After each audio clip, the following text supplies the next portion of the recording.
Hola a todos, Em, bienvenidos. Vamos a esperar 1 o 2 minutitos a que se pueda conectar el resto de la gente y en un momento comenzamos. Mientras tanto, todos los que nos están acompañando nos pueden escribir su nombre y de dónde son en el chat.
Bueno, hola, buenas tardes a todos. Vamos a dar inicio al webinar de hoy. Gracias a todos por acompañarnos. Pueden seguirnos contando por el chat de dónde se están uniendo. Mi nombre es Ana Lucía Peralta, yo soy estudiante de doctorado de epidemiología en la Universidad de Drexel en Filadelfia. Y es un gusto para mí hoy presentar a la doctora Ileana de Anda Durán. La doctora de Anda está en la Universidad de Tulane y hoy nos va a hablar sobre factores de riesgo cardiovasculares desde la infancia y su impacto en la salud cerebral. Específicamente, las lecciones y aprendizajes del Bogalusa Heart Study. Y bueno, para empezar con este webinar, les vamos a compartir el currículum de la doctora de Anda por el chat, pero para empezar queríamos saber un poquito más de su trayectoria, cómo llegó a salud pública, cómo se empezó a relacionar con investigación, cómo llegó a estudiar sobre o a interesarse sobre la salud cardiovascular, la salud cerebral, para ver si nos podía contar un poquito más de eso. Hola, buen día. Muchísimas gracias por la invitación. Ya vi que hay muchas personas en el chat de diferentes partes de Latinoamérica. Eso me encanta. Creo que esta es la primera vez que voy a dar un webinar en español y la verdad me emociona bastante porque yo soy de México, aunque ahorita trabajo en la Universidad de Tulane en Nueva Orleans, Luisiana, en Estados Unidos. Para comenzar, quería platicarles un poquito acerca de cómo terminé haciendo salud pública. Como les dije, yo soy mexicana, estudié en la Universidad Autónoma de Baja California en México, en Tijuana, en la ciudad de Tijuana. Y cuando terminé medicina, decidí que quería hacer algo más que ser solamente clínica, quería buscar algunas otras oportunidades que me dieran, en las que yo pudiera contribuir a la salud poblacional. Entonces decidí hacer mi maestría en la Universidad de Harvard, en la Escuela de Salud Pública, en un programa específico de epidemiología. Y después de eso continué con mi postdoctorado en la Universidad de Tulane en Nueva Orleans, donde estuve ahí por 3 años antes de hacer la transición hacia ser profesora. Actualmente soy Research Assistant Professor en el Departamento de Epidemiología y la mayor parte de mi trabajo lo hago con un estudio que se llama Bogalusa Heart Study, del cual les voy a hablar un poquito más.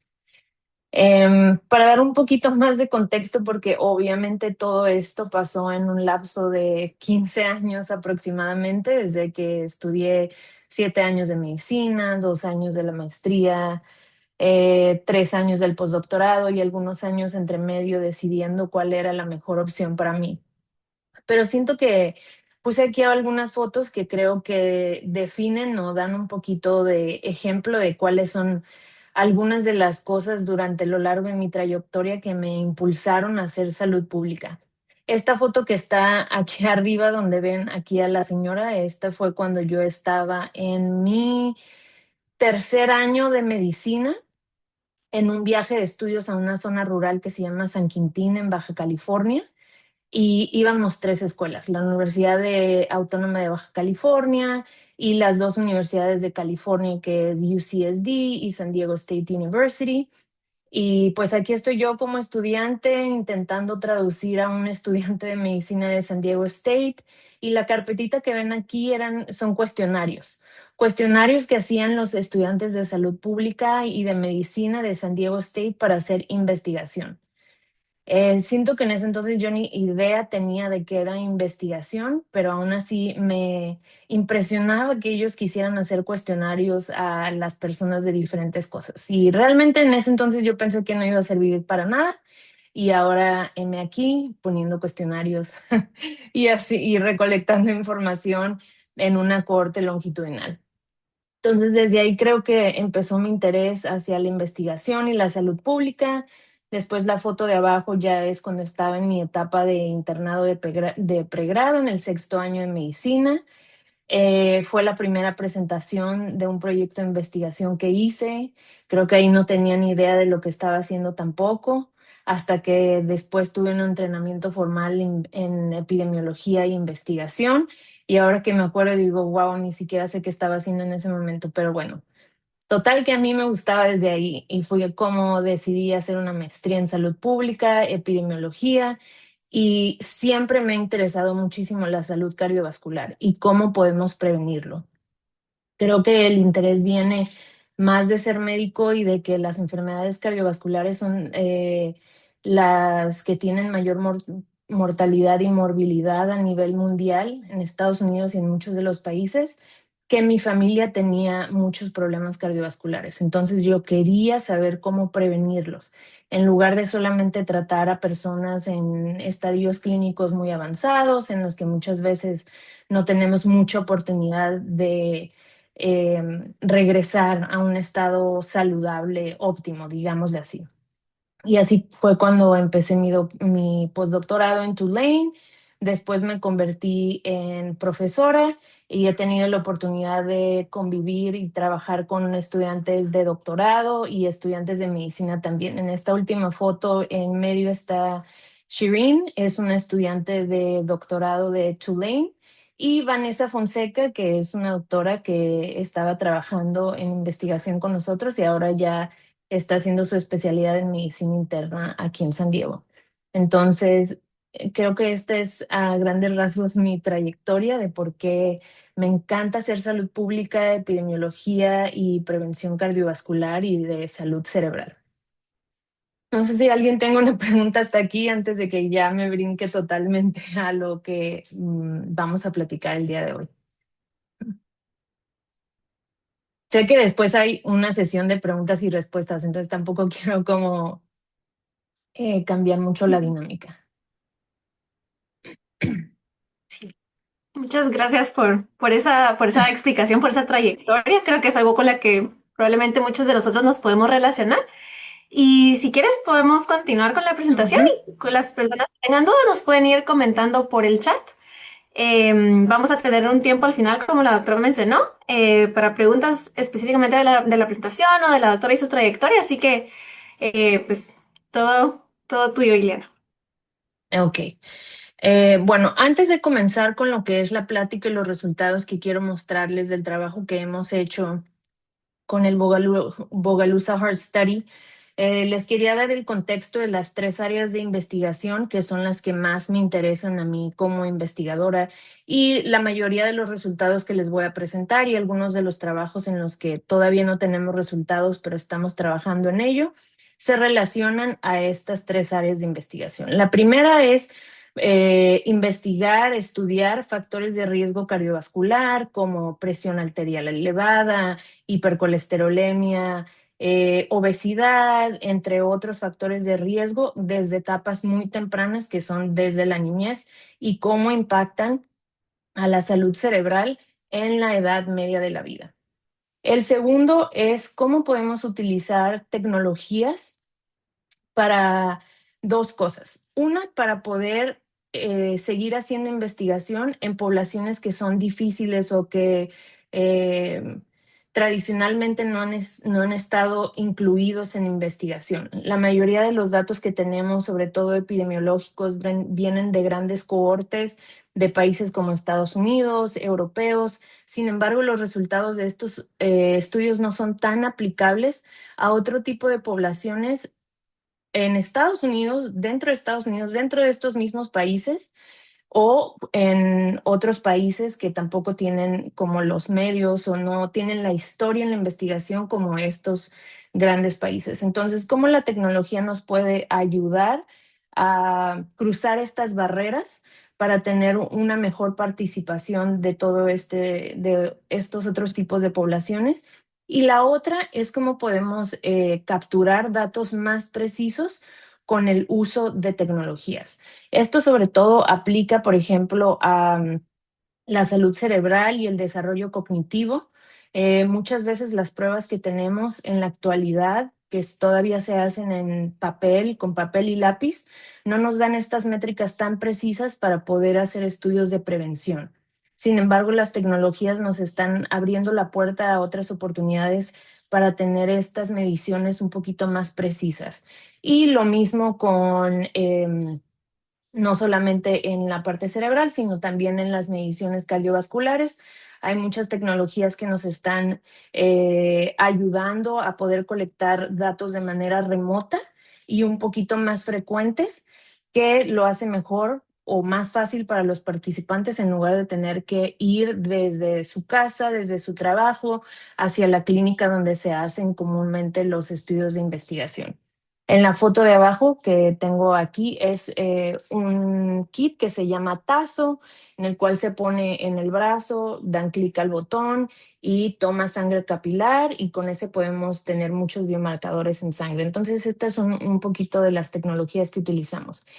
Y la última área de investigación es cómo podemos hacer medicina de precisión utilizando información genética. Entonces, lo que buscamos o lo que busco yo en particular es utilizar scores de riesgo poligénicos que nos pueden ayudar a identificar si ciertas personas están en riesgo de desarrollar ciertas enfermedades mucho antes de que veamos signos o síntomas en estos pacientes. Entonces, son las tres áreas de investigación en las que me voy a basar. Y ahora voy a empezar, ahora sí, a darles algunos de los resultados y el trabajo que hemos hecho en el estudio de Bogalusa.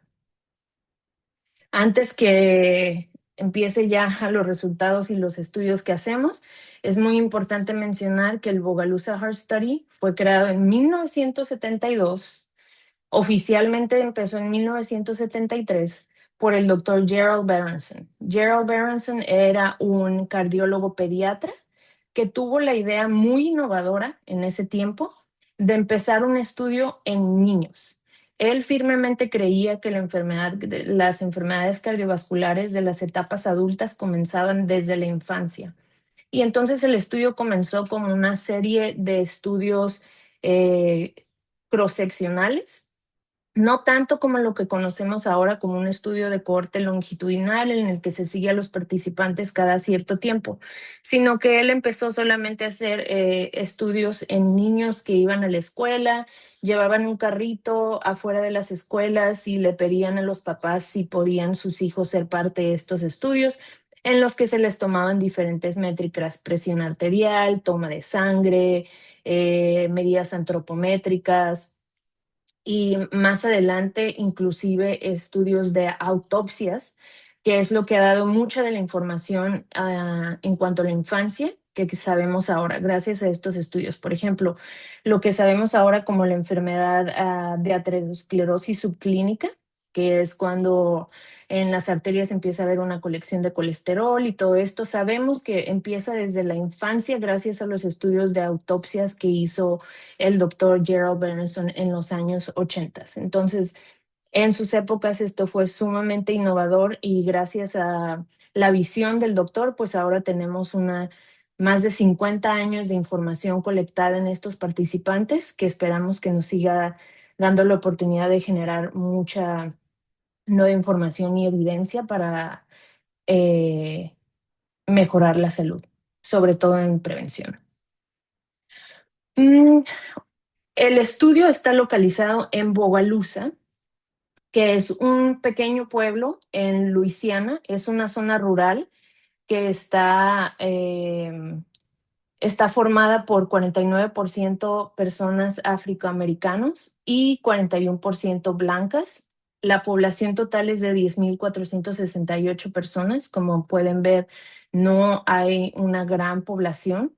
La edad media es de 40 y el 24% de las personas en esta población viven en extrema pobreza.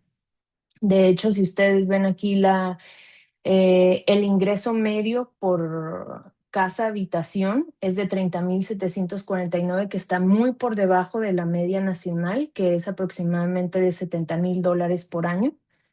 Entonces, además de ser una zona rural, es una zona en la que los individuos tienen un gran burden ay, disculpen, de factores socioeconómicos que van a tener un gran impacto en la salud. Y esto lo vemos reflejado en la prevalencia de riesgos cardiovasculares que comienzan en muy temprana etapa comparado con la media nacional en Estados Unidos.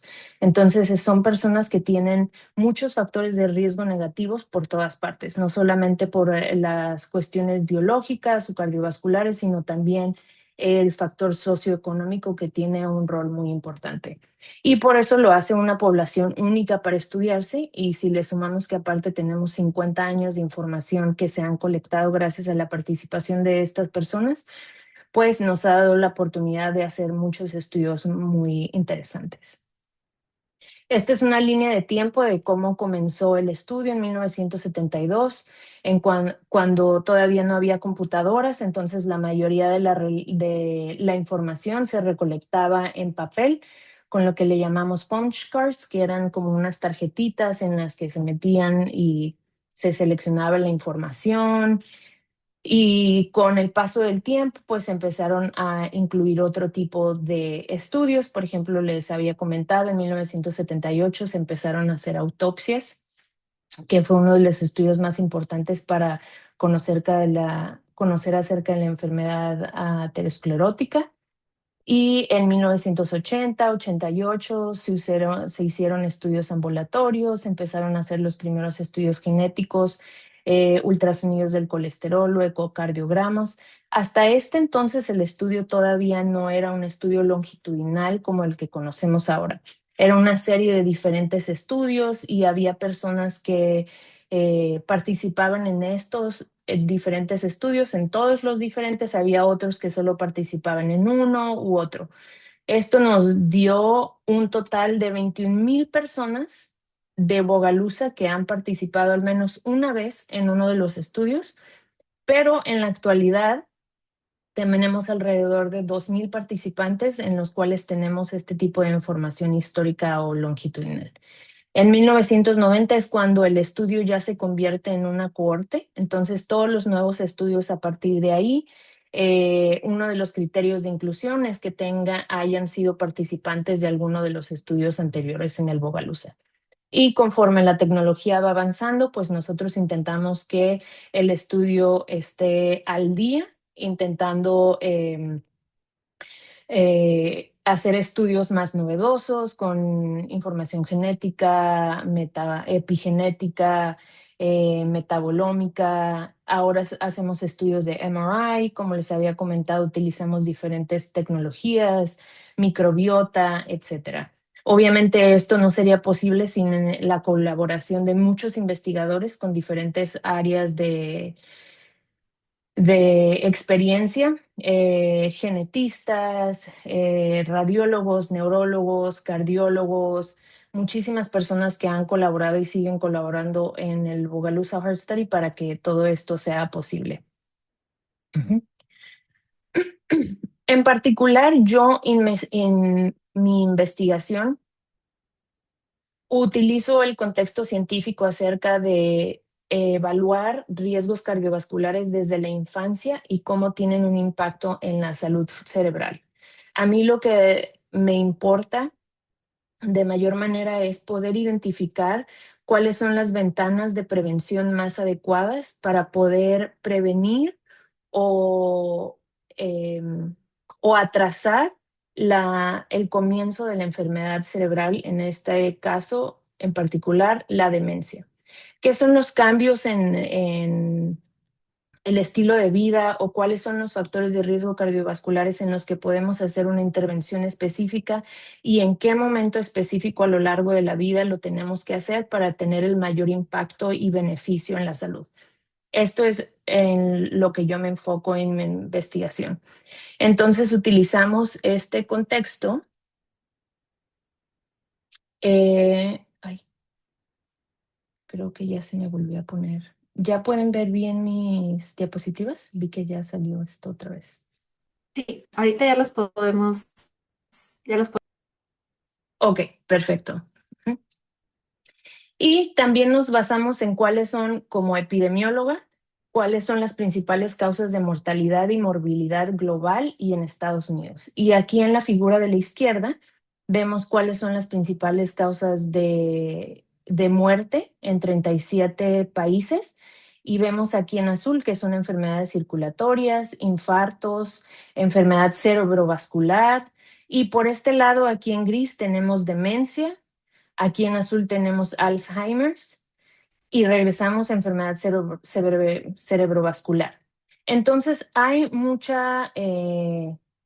overlap en las enfermedades cardiovasculares y las enfermedades neurodegenerativas como demencia, Alzheimer's disease, entre otras. Entonces, eso nos indica que hay una alta prevalencia, que muchas veces va a haber factores de riesgo que van a afectar tanto al corazón como al cerebro, y ese es lo que más nos interesa. ¿Qué podemos hacer para prevenir las dos cosas y cómo podemos conocer más acerca de estas dos enfermedades, cuál es su sinergismo y así poder crear medidas preventivas que sean más precisas? ¿Ok?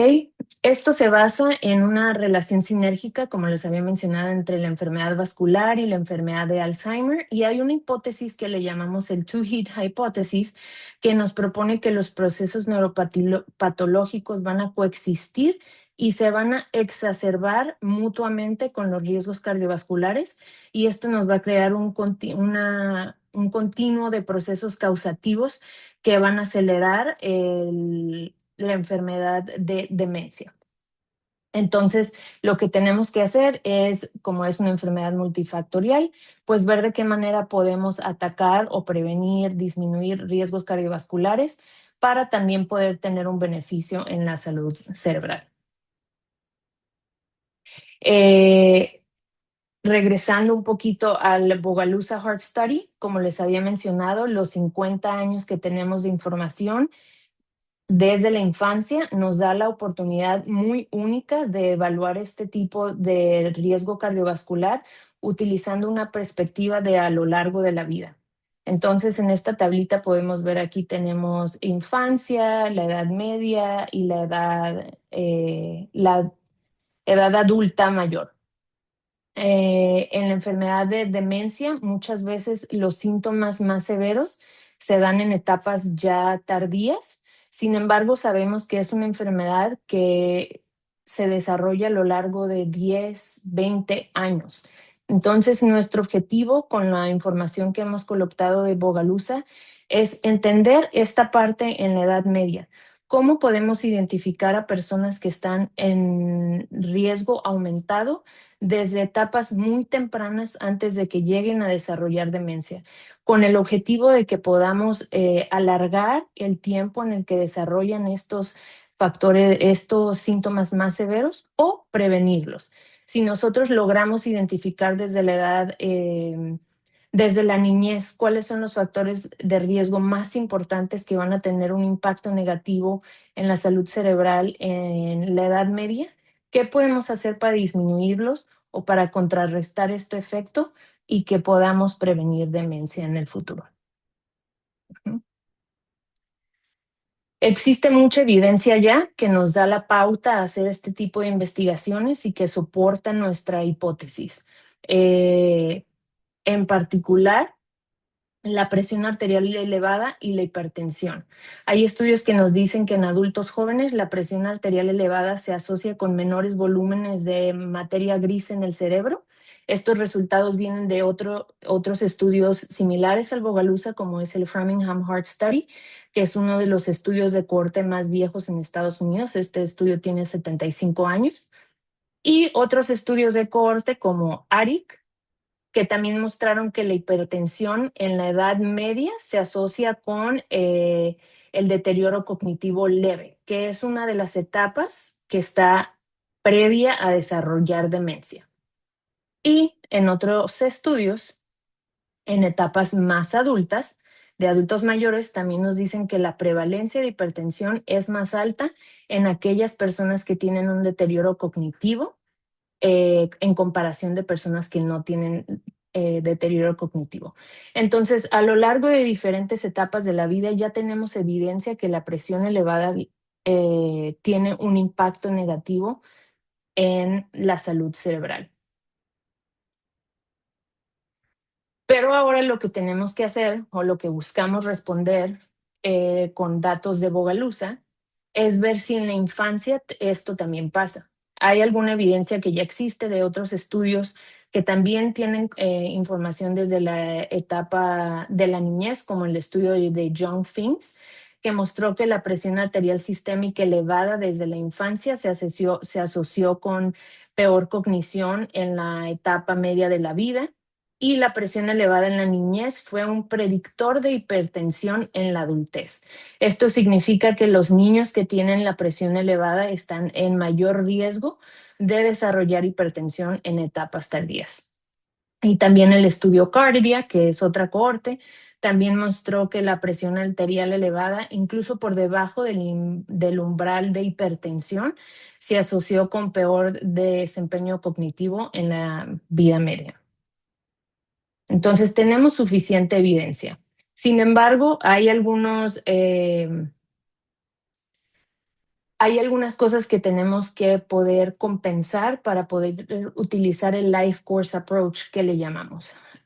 Una de las cosas es que no tenemos datos colectados por muchísimo tiempo. Por ejemplo, en Bogalusa se empezó a colectar información desde la etapa de la niñez hasta la etapa media. Ahorita los participantes están entrando en los 55, 60 años, pero para nosotros poder realmente hacer las correlaciones con demencia como tal, tenemos que esperar hasta que los participantes tengan los 80 años. Entonces, como tal, en la actualidad no hay un estudio que colecte información a lo largo de toda la vida.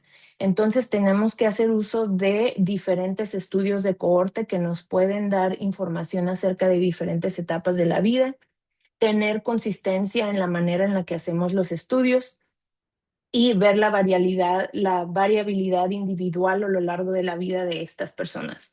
Son algunos de los challenges que tenemos que trabajar para poder contestar nuestras preguntas de investigación utilizando el Life Course Approach. Siguiendo con el informe del Lancet, que es un informe sobre demencia que se da cada, creo, 7 años. El último fue en el 2024. Y este nos habla sobre los factores de riesgo modificables para la prevención de la demencia.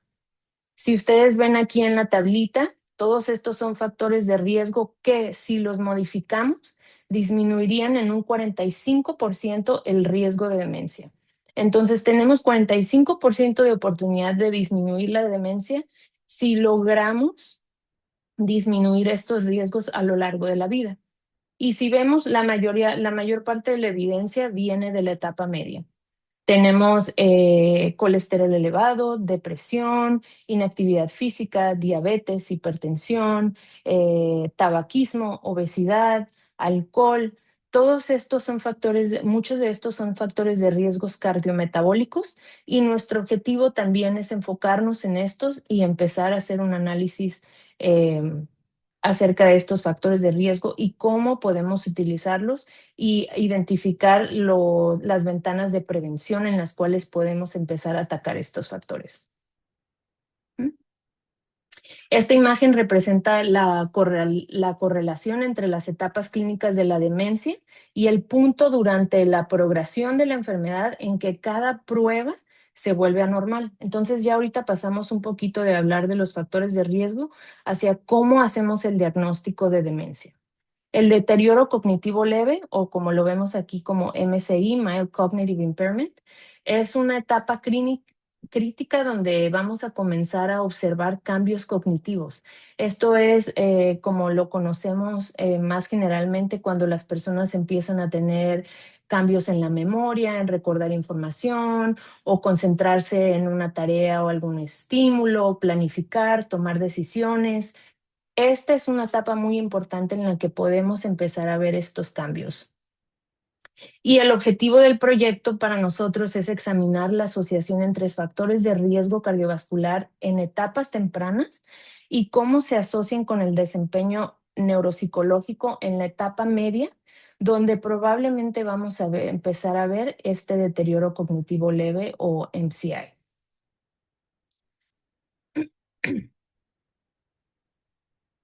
Ok, ahora ya hablando más acerca de los resultados. Primero les voy a enseñar que este es un marco conceptual de parte del trabajo que hemos realizado en el Bogalusa Heart Study. Actualmente la mayoría de los resultados que les voy a presentar incluyen una muestra de 1,298 participantes, que son los que se han sometido a una evaluación neuropsicológica durante el 2003 y 2016, que fue el primer año en donde se hicieron evaluaciones cognitivas y ellos también tienen información recopilada desde la infancia. Entonces les vamos a presentar resultados del análisis transversal sobre la asociación entre aterosclerosis subclínica y la función cognitiva en la edad media, así como nuestro enfoque longitudinal para evaluar cómo las trayectorias de presión arterial elevada se asocian con la función cognitiva en la etapa media de la vida. Vamos a ver. Comenzando con aterosclerosis subclínica. Y antes de que comencemos con los métodos que hemos utilizado, solamente como evidencia adicional, les quiero mostrar la importancia de la aterosclerosis subclínica. Esta no solamente se ha asociado con disfunción cognitiva y demencia por Alzheimer, sino que también hay estudios que han utilizado un enfoque de cohorte sintética, lo que significa que se unen diferentes cohortes para poder crear un estudio más grande.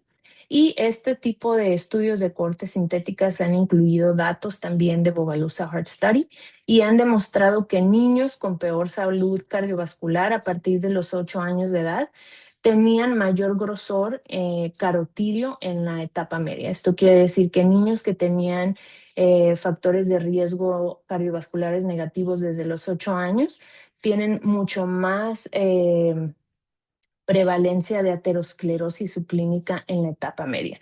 Esto es antes de que presenten ningún tipo de enfermedad cardiovascular como infartos, entre otros. Entonces, estamos hablando todavía en etapas subclínicas de la enfermedad.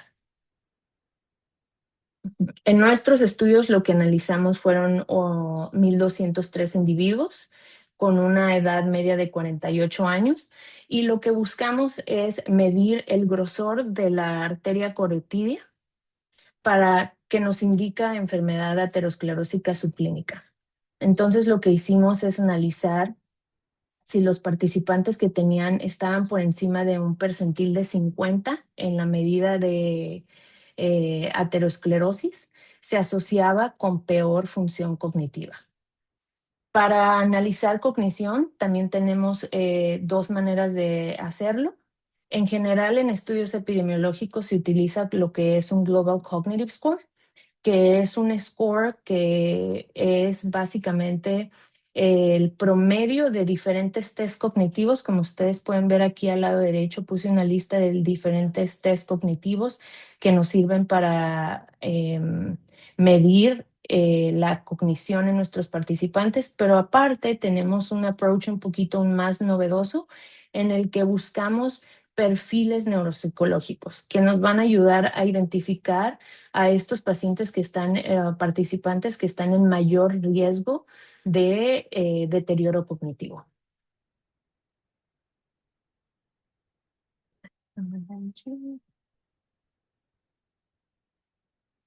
Ok.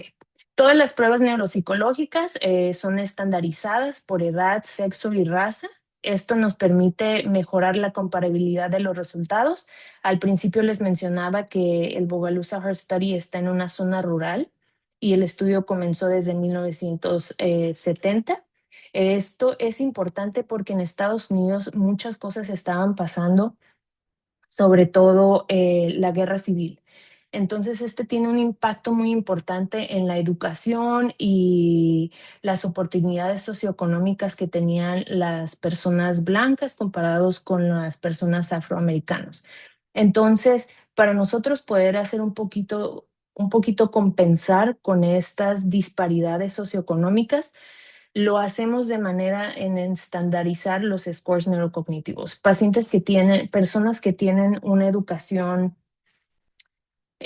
por debajo de la media, digamos, están en mayor riesgo de tener scores cognitivos menores. Esto no significa que tengan peor cognición, simplemente que por no tener la misma calidad de educación van a presentar scores en los test que son peores. Y de esta manera no podemos comparar a los individuos afroamericanos con los caucásicos. Entonces, esto es otra parte muy interesante que hemos utilizado en nuestra investigación, es buscar métodos estadísticos o diseños epidemiológicos que nos ayuden a contrarrestar estas inequidades debido a la raza y a las cuestiones históricas que pasaron en este país, en Estados Unidos. Que siento que es importante que siempre tomemos esto en cuenta porque no todo es acerca de los factores de riesgo cardiovasculares como tal, hipertensión, colesterol, etcétera, sino que tenemos que siempre tomar en cuenta los factores sociales que tienen un gran impacto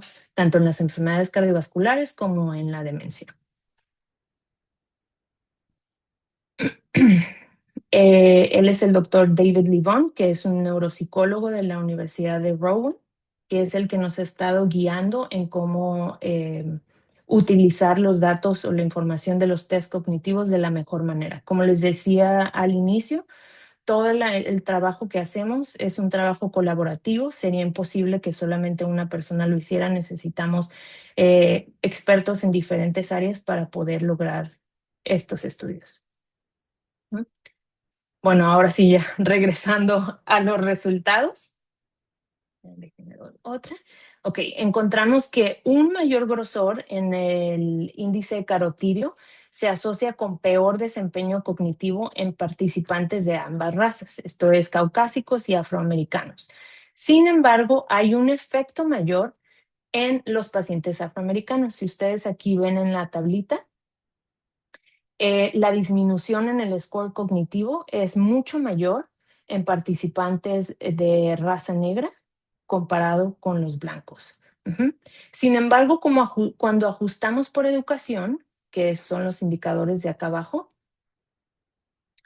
el efecto no es significativo en las personas afroamericanas. Ajá. También encontramos una interacción significativa entre el grosor de la arteria carotidia y la educación al analizar solo aquellos que tenían menor escolaridad.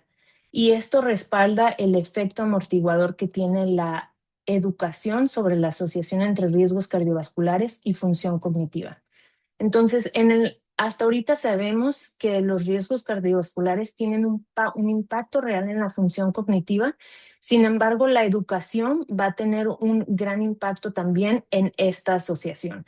Es por eso que tenemos que hacer este otro tipo de estudios o métodos estadísticos que nos den la oportunidad de contrarrestar el impacto que tiene la educación y la inequidad que hay entre la educación que recibían las personas afroamericanas comparado con las personas blancas por las inequidades en educación en Estados Unidos.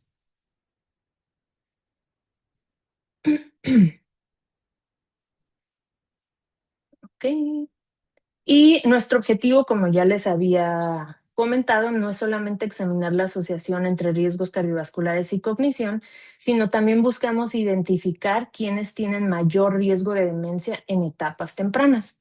Y los enfoques que utilizamos, que son un poco más novedosos dentro de estadística, es la clasificación, que nos van a permitir identificar subtipos de enfermedad que están más vinculados a procesos neuropatológicos.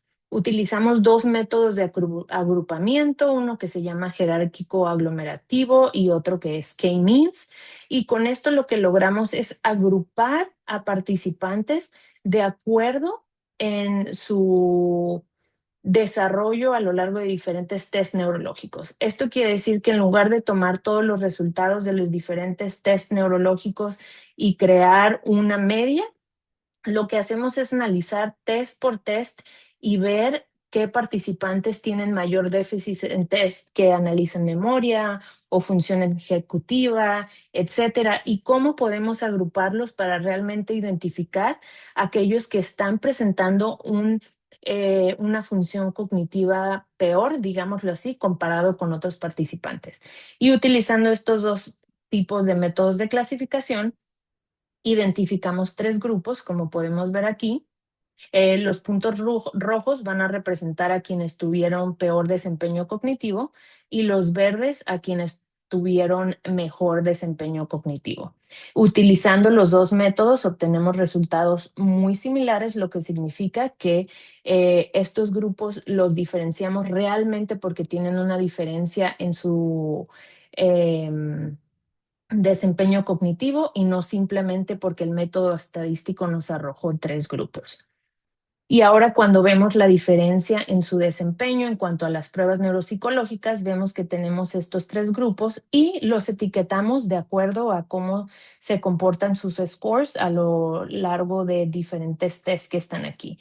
Logical Memory 1, 2, estos son algunos de los tests neuropsicológicos que más se utilizan en la actualidad, que todavía son en papel y lápiz. Entonces tenemos el grupo 1, este que está aquí hasta la derecha, que le llamamos Early MCI-like. ¿Por qué? Porque los scores en diferentes tests se asemejan más a personas que tienen un desarrollo cognitivo leve. Esto quiere decir que aunque las personas en general, todos los participantes tienen una función cognitiva normal, ya empezamos a ver diferencias en los scores que nos hablan que podrían desarrollar o avanzar hacia un deterioro cognitivo leve. Esto es algo que solamente podemos ver utilizando estos métodos de clasificación. Cuando nosotros utilizamos métodos tradicionales como utilizar el promedio de los scores de todos los tests, esta información que es un poquito más sutil, pero que es muy importante en cuanto para cuando vamos a evaluar las asociaciones con riesgos cardiovasculares, no lo podemos hacer sin el uso de estos nuevos métodos un poquito más novedosos. Los participantes algo importante es que los participantes que estaban en este grupo de Early MCI eran significativamente mayores comparados con los otros dos grupos, tenían menor escolaridad, mayor presión arterial sistólica y mayor presión arterial sistólica acumulada desde la infancia y también un mayor grosor en la capa íntima media de la arteria carótida en comparación con los otros dos subgrupos. Si vemos aquí en la tabla 1, también les puedo mostrar más a detalle cómo este grupo que se identificó por medio de estos métodos un poco más novedosos tienen menor nivel educativo, lo que ya les mencionaba, mayor presión sistólica acumulada, glucosa más elevada a comparación de los otros dos grupos y mayor aterosclerosis subclínica que lo medimos midiendo la capa íntima media de la arteria carótida. Entonces ya vemos este tipo de análisis estadísticos, ya nos dejan ver estas diferencias que tal vez son muy sutiles, pero nos hablan de que estas personas están en mayor riesgo para después desarrollar este tipo de enfermedades como demencia. Ujú. Y después de identificar los perfiles neuropsicológicos, evaluamos la asociación con aterosclerosis subclínica y comparado con el grupo cognitivo normal, quienes tenían mayor grosor en la carótida tuvieron 2.28 veces más probabilidad de mostrar un perfil que se asemeja al deterioro leve cognitivo, incluso después de ajustar por ciertas covariables. Y como análisis de sensibilidad, que es lo que les mencionaba hace un ratito, analizamos el Global Cognitive Score por tertiles. Entonces, lo que hicimos es tomar todos los test neuropsicológicos, creamos un promedio y lo dividimos en tres grupos, el más alto, el del medio y el menor. Y vimos que el efecto correlacional, si se fijan aquí utilizando el approach de NP Profiles, que es la tabla 2, comparado con la 3 tenemos 2.28 el riesgo comparado con 1.67. Entonces, si nosotros seguimos utilizando este approach un poco más tradicional, estamos perdiendo que aunque no es mucha, esta diferencia en el impacto que tienen los factores cardiovasculares en la función cognitiva. Entonces, este tipo de análisis estadísticos que son un poquito más precisos, aunque no podemos ver muchísima diferencia así de un número de 5 a 2, como los pacientes todavía están en una etapa en la que su cognición es normal o en etapas subclínicas, nos ayudan mucho a identificar estos cambios leves, pero que nos ayudan a identificar esas personas que están en mayor riesgo.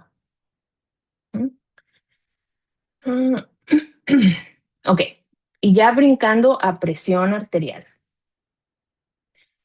Como un poquito más de background, después del 2013 en Estados Unidos, el US Preventive Service Task Force indicó que no había evidencia suficiente para respaldar que se midiera la presión arterial elevada en niños y adolescentes. Esto quiere decir que si un niño o un adolescente va a una consulta general, no hay razón por la cual se le deba de tomar la presión arterial porque no existe evidencia de que el beneficio de tomar la presión arterial sea mayor que el riesgo que pueda tener tomarle la presión arterial en, en una visita clínica. Desde el 2013 y a pesar de la evidencia que ha existido acerca del impacto negativo de la presión elevada durante la infancia y la adolescencia, estas guías no han cambiado. En el 2020 no cambiaron y en la última actualización que fue en el 2024 tampoco se registraron cambios respecto a la versión del 2017. Entonces se mantiene que no existe evidencia suficiente para incluir la medición de la presión arterial en las visitas al pediatra, digamos. Y ahora vamos a ver por qué nosotros consideramos que esto debe cambiar.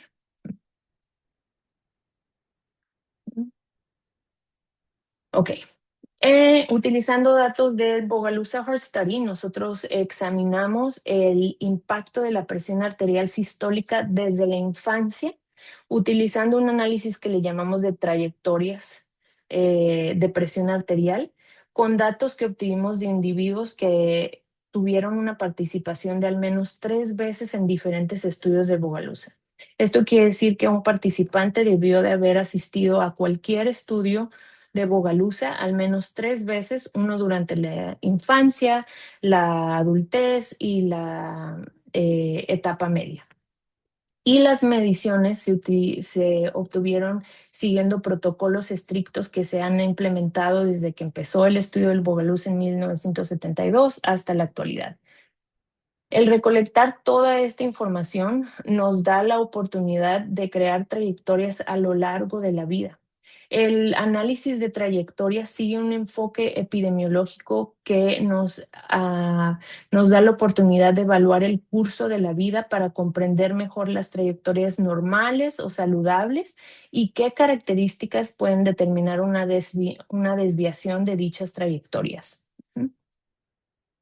En nuestro estudio usamos el análisis de modelado por clases de trayectoria, en particular un modelo que le llamamos Growth Mix Model, que nos va a permitir capturar la variabilidad de la presión arterial. En esta gráfica explica mejor el concepto de estas técnicas. Si ustedes ven del lado izquierdo, tenemos las trayectorias individuales de cada persona.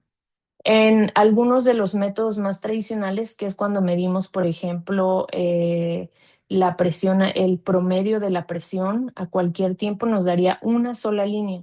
Sin embargo, esto encapsula a estos participantes que están muy por debajo o muy por arriba. Lo que nosotros hacemos es clasificar a los participantes de acuerdo a su diferente trayectoria. Entonces, si ven en las imágenes de aquí abajo, las personas que están acá arriba, entre el 8 y el 10, quedarían clasificadas en la línea de mero arriba, los de en medio en la línea de en medio y los de mero abajo en la línea de abajo. Esto nos da la oportunidad de clasificar a participantes de acuerdo a sus trayectorias a lo largo de la vida y así poder evaluar si estas trayectorias se asocian con algún outcome específico, en este caso la función cognitiva. Ujú. Para el análisis de regresión utilizamos un método que se llama ponderación por probabilidad inversa, que es un enfoque un poco más apropiado cuando utilizamos trayectorias en el curso de la vida. Esto es para tomar en cuenta cuáles son las experiencias que pueden influir en las trayectorias obtenidas a lo largo del tiempo. Para ver si queda esto un poquito más claro, estas son las tres trayectorias que nosotros identificamos en los participantes de Bogalusa. Entonces, si vemos la clase 1 en negro, corresponde al 86%, 87% de los participantes. La clase 2 o en rojo equivale casi al 10% de los participantes. Y la clase 3 o en verde equivale al 4% de los participantes. Después nosotros investigamos cuál es la clase que más se asocia con un deterioro, con una función cognitiva peor, digámosle así, y cuáles clases se asocian con una mejor función cognitiva. Ahora, hay muchas situaciones o otros factores de riesgo que van a pasar a lo largo de casi 50 años que pueden hacer que una persona migre de una trayectoria a la otra a lo largo de la vida. Para esto, nosotros, para poder ajustar por eso, es que nosotros utilizamos el Inverse Probability Weighting, que es un método estadístico que nos ayuda a contrarrestar eso y ajustar por eso nuestros modelos estadísticos. ¿Dónde está la flechita? Ok. La tabla 1 muestra las características de los participantes por clase de presión arterial sistólica al momento de la evaluación cognitiva. Esto quiere decir cuando los pacientes tenían alrededor de 48 años. Los individuos en la clase 2, me regreso un poquito, la clase 2 es la que está aquí en rojo, que vemos que va incrementando entre los 20 y 30 años y después empieza a disminuir alrededor de los 40. Bueno, estos participantes en la clase 2, que le llamamos aumento rápido de la presión en la juventud, eran predominantemente hombres afroamericanos y tenían un mayor índice de masa corporal y una presión arterial media de 127 milímetros de mercurio y mayor uso de medicamentos antihipertensivos comparado con las otras dos clases. ¿Mm? Después, cuando comparamos los controles, los individuos de la clase 2 tuvieron un puntaje cognitivo global más bajo, incluso después de utilizar el Inverse Probability Weighting. Y los individuos de la clase 3 también tuvieron un puntaje cognitivo global más bajo, pero este resultado no fue estadísticamente significativo. ¿Qué significa esto? Si nos regresamos a las trayectorias, significa que los individuos que están en la clase 2 tienen el riesgo más alto de tener una peor función cognitiva en la etapa media. Ahora, esto nos lleva a tener muchas hipótesis. ¿Por qué está pasando esto? ¿Por qué no vemos que la clase 3, que son los individuos que tienen una mayor elevación de la presión arterial sistólica, aquí está, comparado con los demás grupos? Muchas de las hipótesis que tenemos y que en estos momentos estamos tratando de resolver con otros estudios es irnos acerca a las etapas anteriores y ver qué otros factores de riesgo eh, están englobados o que se forman como un clúster junto con la presión elevada en la etapa adulta. Y si hay algún otro factor de riesgo que esté teniendo un impacto negativo en la función cognitiva también. La otra es que nos da la hipótesis de que las etapas tempranas entre 20 y 30 son etapas críticas en las que podemos hacer intervenciones para que realmente disminuyamos el riesgo de deterioro cognitivo o demencia, que esto también ya se ha visto en otros estudios. Nos hablan que las etapas entre 20, 30 años de edad son ventanas de prevención muy importantes en las que podemos crear estudios de prevención o crear intervenciones, mejor uso de medicamentos, etcétera. Entonces, estos son los resultados que hemos encontrado eh, evaluando las trayectorias de presión arterial. De manera similar, al analizar la asociación con los perfiles de déficit neuropsicológico que les mostraba en los resultados anteriores, los individuos de la clase 2 tuvieron casi 3 veces más probabilidad de mostrar un perfil como Early MCI en comparación de los otros controles. Entonces, utilizando nuestros dos approach para medir cognición, encontramos que la clase 2 es la que tiene un mayor riesgo para peor función cognitiva en la etapa media. En resumen, la mayoría de los participantes tuvieron una presión arterial sistólica que aumentó lentamente en cuando fueron envejeciendo o creciendo, y la trayectoria de aumento rápido en la juventud tiende a mostrar un mayor impacto en la función cognitiva en la etapa media de la vida. Ahora brincando a otros hallazgos que se han encontrado en el... Tenemos solo un minuto. Sí, ¡Ay, Dios Liliana. mío! Sí. Bueno, Sí, no sé si quieres ir cerrando esto. Tenemos un par de preguntitas en el chat, no sé si para poder pues tener tiempito ya, para sí, responderlas. yo creo que sí. En realidad esto es lo que más se relaciona. Los otros eran cosas como las tecnologías que utilizamos ahora en Bogalusa. Y solamente esto que es, creo que lo que más me importa, darle las gracias a todos los colaboradores que tenemos en Bogalusa.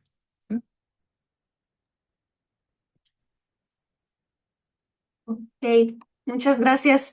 Estuvo muy interesante. Creo que son cosas que tal vez son más específicas, ¿no? Para hipertensión, para mediciones carotidas. Entonces es como muy interesante ir viendo de qué manera podemos ir utilizando todas esas estrategias para de riesgo cardiovascular. Y bueno, una de las preguntas que tenemos en el chat es ¿cuáles de los scores de riesgo poligenéticos son los que tú utilizas? Em, y también me preguntaban si habías identificado o sabes de algún mecanismo fisiopatológico que pueda explicar el mayor riesgo de enfermedades cardiovasculares en personas con antecedente de desnutrición crónica. También tenemos una otra Mm, preguntita en el chat, pero no sé si quieres, bueno, te la sí. digo. La última que nos preguntaba era sobre si se han realizado estudios genéticos más allá de los genes relacionados con demencia y Alzheimer para determinar si hay genes de riesgo cardiovascular relacionados con demencia. Y Ujú. bueno, Creo que eso va relacionado con el Polygenic Risk Score. Y sí, Precisamente para Bogalusa ya hay un Polygenic Rescore que está creado utilizando datos del UK Biobank y otras fuentes de información que incluyen a un gran porcentaje de individuos afroamericanos, que es el que más se podría utilizar para pacientes en Bogalusa. Hasta ahorita los resultados que tenemos de ese Polygenic Rescore es que podemos identificar a personas que tienen alto riesgo de desarrollar hipertensión mucho antes de que empiecen a desarrollar presión elevada.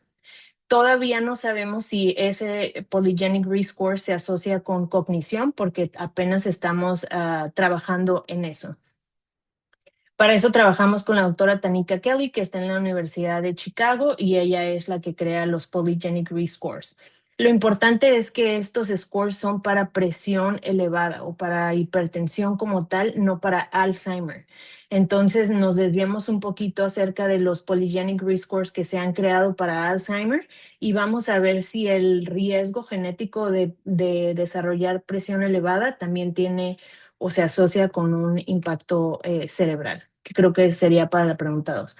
Y de lo de desnutrición, no, ahí sí no sabría decirles. Ujú. No. Hay una última preguntita y es si recomiendas algún tipo de herramientas para determinar o monitorear el estado o deterioro cognitivo en las diferentes edades. Pues hasta ahorita, en cuestión de demencia y Alzheimer, la mayoría de los test neurocognitivos se hacen en etapas de la edad adulta avanzada. Lo que hemos estado utilizando son esos mismos test neuropsicológicos desde etapas en la vida media. Cuando los participantes en Bogalusa comenzaron a hacer los test, tenían entre 45, de 40 a 50 años de edad, con una media de 45. Lo que utilizamos ahora son muchas tecnologías que nos dan la oportunidad de utilizar estos mismos test que se hacen en papel y lápiz, pero en una tablet. Y hay muchas universidades que han estado desarrollando nuevos test neuropsicológicos que se pueden hacer en el teléfono o en iPads. Y pues nosotros buscamos cuáles son los que tienen más evidencia o para utilizarlos también en Bogalusa y ver si son aplicables. Pero estos nuevos tipos de test son muy nuevos y todavía no hay suficiente evidencia para ver qué tan válidos son para un diagnóstico, digamos. Ok, muchas gracias. Yo creo que pues vamos a ir dándole fin al webinar. Muchas gracias por haberse quedado unos cuantos minutitos más. También hay felicitaciones y que en el chat y que esperan quedar atentos a los resultados de estos estudios. Y bueno, agradecerte por tu presencia hoy, agradecer a todos los asistentes también y recordarles que tenemos estos webinars una vez al mes, el primer jueves de cada mes, entonces para que puedan estar pendientes y nos puedan seguir acompañando. Ujú. Y bueno, que tengan feliz tarde y muchas gracias a todos por participar. Gracias. Chao, chao.